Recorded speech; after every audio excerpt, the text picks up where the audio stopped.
আজ বাড়িতে এতগুলো লেবু পাড়া হলো, তারপর গেছিলাম মাংস কিনতে। তো বন্ধুরা ভিডিওটা কিন্তু লাস্ট পর্যন্ত দেখবে।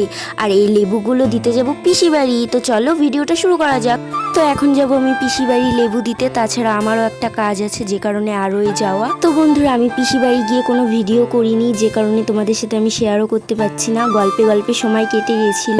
যাই হোক, তারপরে আমি চলে গেছিলাম মাংসর দোকানে, কারণ মা বলেছিল আসার সময় যদি মাংসর দোকান খোলা থাকে তাহলে মাংস নিয়ে আসবি, কারণ প্রায় অনেক দিনই হলো মাংসটা খাওয়া হচ্ছে না।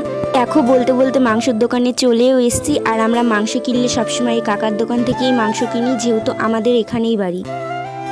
বেশি মাংস নিইনি, কারণ আমি আর ভাই খাবো, মাও যেহেতু বাড়িতে নেই তার জন্য অল্প করেই এনেছি। তারপর আমি প্যাকেট থেকে মাংসগুলো বের করে নিলাম। আর বাড়িতে মাংস আনা হলে আমি সবসময় ধুই, শুধু মা মশলাটা বেটে দেয়, কারণ আমার মশলা বাটতে একদমই ভালো লাগে না। তো মা যেহেতু এবার বাড়ি ছিল না, আমাকেই সবটা করে নিতে হয়েছিল। তারপর আমি মাংস ধুয়ে এদিকে রান্না চাপিয়ে দিয়েছিলাম। আর এটা দুপুরে রান্না হচ্ছে, মা সকালে রান্না করেছিল সেদ্ধ ভাত, তো আমি দুপুরে মাংস এনে তারপর নিজেই রান্না করছিলাম, মা যেহেতু বাড়ি নেই। তারপর আমি এক পিস কষা মাংস খেয়ে দেখছিলাম কেমন হয়েছে। আমার তো কষা মাংস খেতে দারুণ লাগে। আর মা যেহেতু বাড়িতে নেই তার জন্য তুলে রাখছিলাম, একবারে রাতের খাবারটাও হয়ে যাবে।